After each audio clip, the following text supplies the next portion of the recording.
As you know, I am here to attend the state conference of the Communist Party of India, Marxist Telangana. And the conference is now reaching its final stages and it will be concluded today. I would like to only speak about some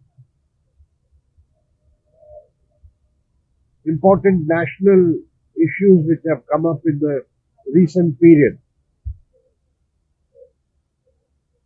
The Modi government at the center is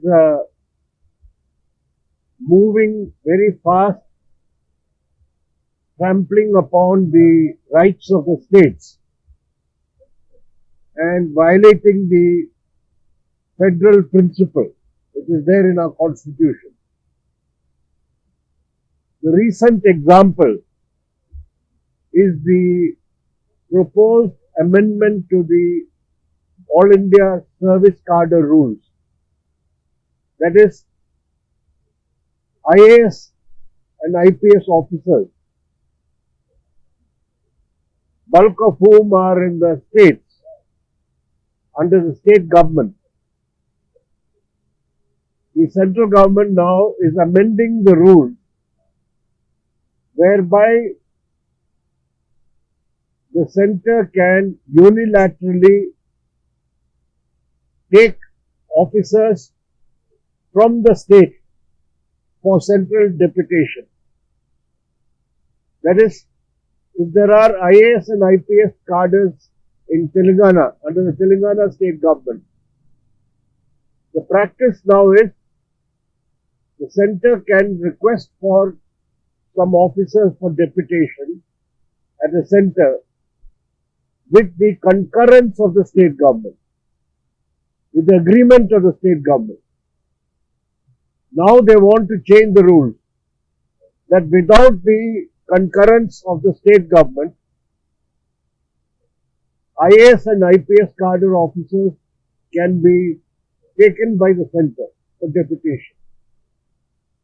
This is a very dangerous move because it means that officers under the state government will no longer have any security and they will have to be always afraid of being summoned by the center, and the state government's control over its own officers will go. Already many non-BJP state governments have opposed this amendment. I am glad to see that the TRS government here has also, yesterday, the Chief Minister sent a letter opposing this amendment. Already West Bengal, Kerala, Chhattisgarh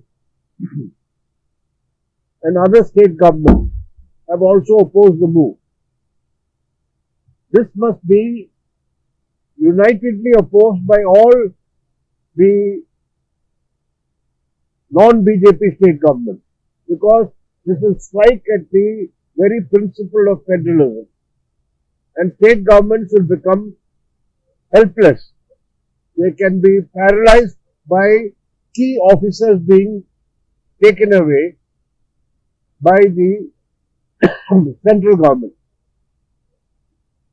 What this shows is that the Modi government is increasingly centralizing all powers and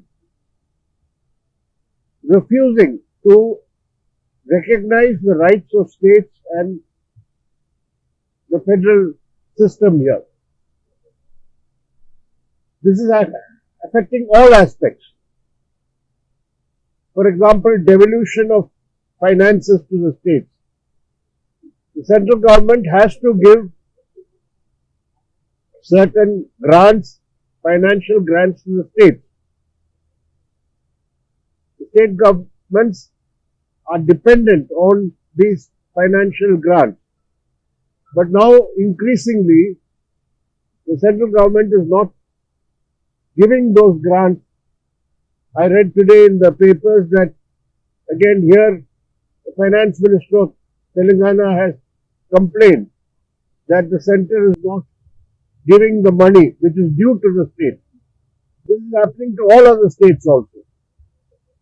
And as you know, GST, the compensation due to the states, they have not been giving in time. So generally there is an onslaught against the states. What I would like to say is, the TRS government here has in the past been supporting and compromising with the central government's wrong policy. It is good that now they have started taking some stand of opposition to such central government policy. And I hope that they will remain firm and consistent in such opposition. And it is necessary for the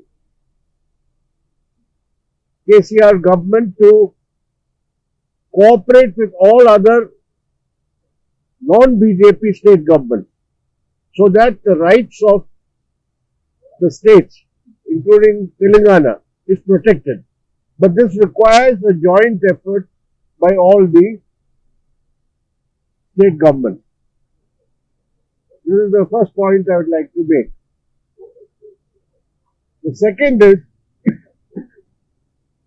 as you know, there are going to be assembly elections in 5 states from February.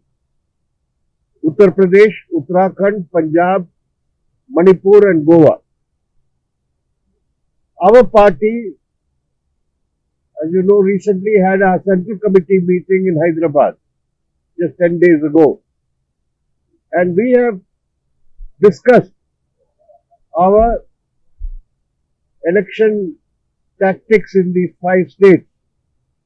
And we have decided that we will work to defeat the BJP in all these states. That is our priority. And in Uttar Pradesh and Uttarakhand and Punjab,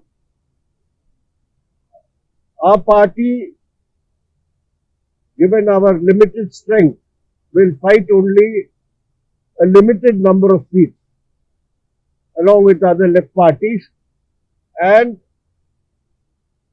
support those parties which can defeat the BJP,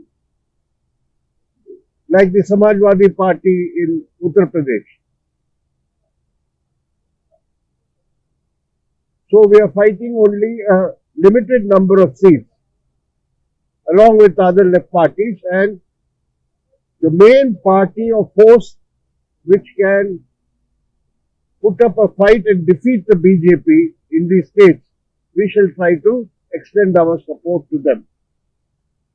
This is the second point I'd like to make. And finally, we'll be having the union budget very soon, on the 1st of February. All of us know, though the government refuses to accept the reality, that the country is having a serious economic crisis. Even before the pandemic, there was an economic slowdown. And now, in the year 2020 and 2021, the effects of the pandemic, lockdown, and the suffering the people have had, all of us know about it. But the real issue is, the economy cannot revive unless demand grows.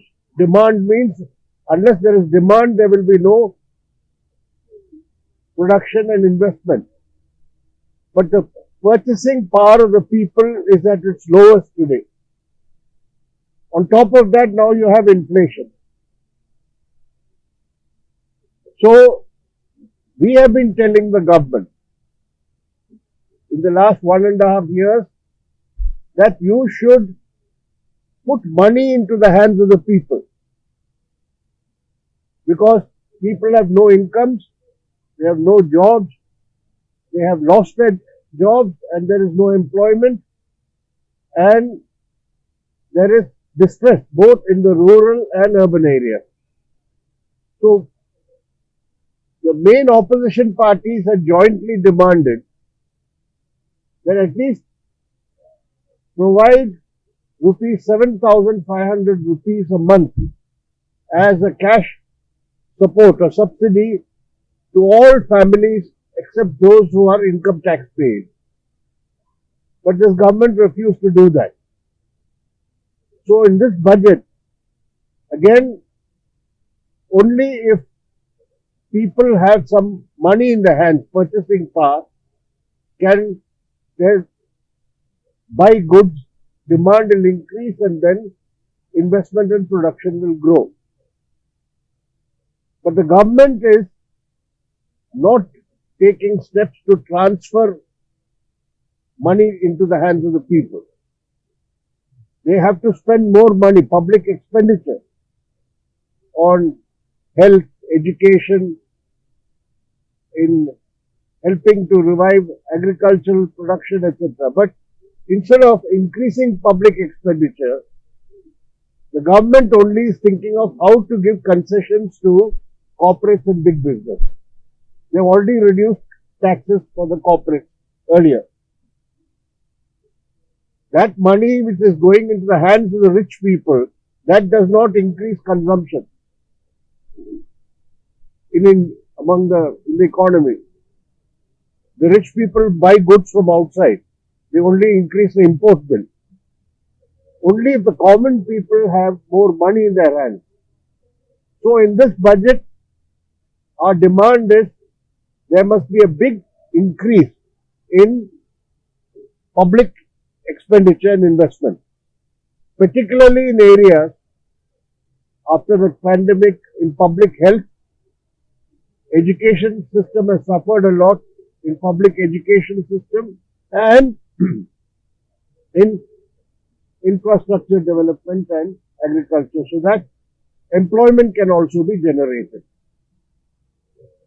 The government should not, in the name of fiscal discipline, curtail expenditure and only give concessions to the corporates and big business, so that you say in the name of tax concessions, they will increase investment and production. On the other hand, for meeting this increased public expenditure, which is necessary in the budget, they must increase the tax on the corporates and the richer sections. So this is the path they should take. Otherwise, the country and the people will continue to suffer, and we will not see any recovery from the COVID period that we have undergone. And despite all the claims of the government, we are seeing there is no real recovery of growth in the economy. So in this budget, they must bring measures which will help people increase their consumption. For that, they have to see that money or resources reach people, transfer of resources is required. This is all I have to say. Right now, that till recently, we found that the TRS, their MPs in Parliament, were generally supporting all the Modi government's policies. But there has been some change in the recent period. The TRS has been coming out against the BJP government and many of its political positions of the BJP. We want them to take, as I said, they should continue to take a firm and consistent position. Why state? I told you, our party's line is to work to ensure the defeat of the BJP in these 5 states. That is why, taking into account our strength, which is limited in these states, we are not going to fight a large number of seats and divide the opposition vote. We are going to fight only a limited number of seats and extend support to those parties or forces who can effectively fight and defeat BJP. And in Uttar Pradesh, situation is becoming clear that the Samajwadi Party is the main force which is now taking on the BJP. So each state, according to the situation there, we will work out our tactics to see that BJP is isolated and defeated. We are talking about state elections now. As I said, in Uttar Pradesh, it is not the Congress which is the main force fighting BJP. It is the Samajwadi Party. In Uttarakhand, yes, Congress is the main opposition. So in each state, the situation is different. Our effort is not to support any party blindly, which is the party which is capable of fighting the BJP in these states. Accordingly, we will take our stand. Our position is clear. I think the political resolution adopted in the conference has been released. As far as the TRS government is concerned, any policy which is harmful for Telangana or not serving the interests of the people of Telangana, we will oppose. We have been opposing also. On that, there will be no compromise. If the TRS takes any position firmly against BJP, that is welcome. We will support that. But as far as government's policies are concerned, we will decide on the basis of the merits of that policy. We will not blindly support the TRS government if those policies are not helpful for Telangana and its people. That's all. Second, we are not equating the TRS and the BJP. We may have our opposition to the TRS government on many policy issues, but we don't treat the TRS and the BJP equally. We think the BJP is dangerous for Telangana. They are trying to advance and grow in Telangana. So our main effort will be to fight and stop the BJP. See, I think this was a joint statement and stand 16 opposition parties had taken. Not now.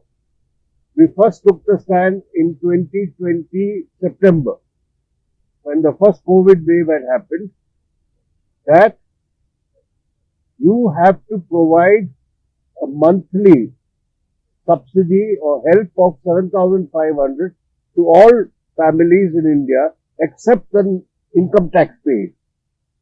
That is mostly people who are poorer sections. Many countries in the world, including the United States of America, the big capitalist countries, they have provided such cash subsidies to the people. Two types. One, support during the COVID time. Second, for unemployed, they gave a special allowance or grant.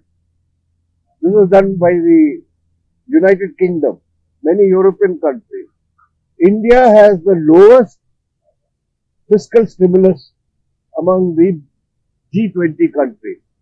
Amount of money spent to provide relief to different sections of people, India is one of the lowest. Only not even 2% of the GDP. So our point is to revive the economy. Today, what is the problem? People are not having any money to buy things in the market.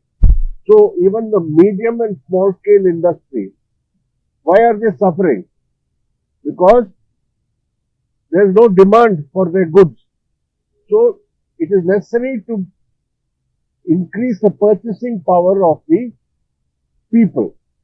We had suggested during the COVID period, provide this subsidy. The government refused. They only given some increased free rations, as you know. And initially they gave 500 rupees for that women in the 3 installments, 500 rupees. Beyond that, they didn't give anything. So our demand has been, this is unfortunately, they have not accepted. Now, even now since COVID is there, we are saying in the budget you give some provision for some cash transfer. Surveys are there, various surveys are there, but you will see in this election, this by-election, Uttar Pradesh is the biggest state, as you know. The BJP has a huge majority in that state.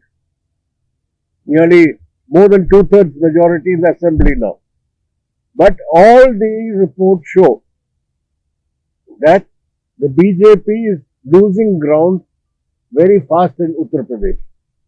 And that will indicate to you what is the real standing of Mr. Modi and the BJP.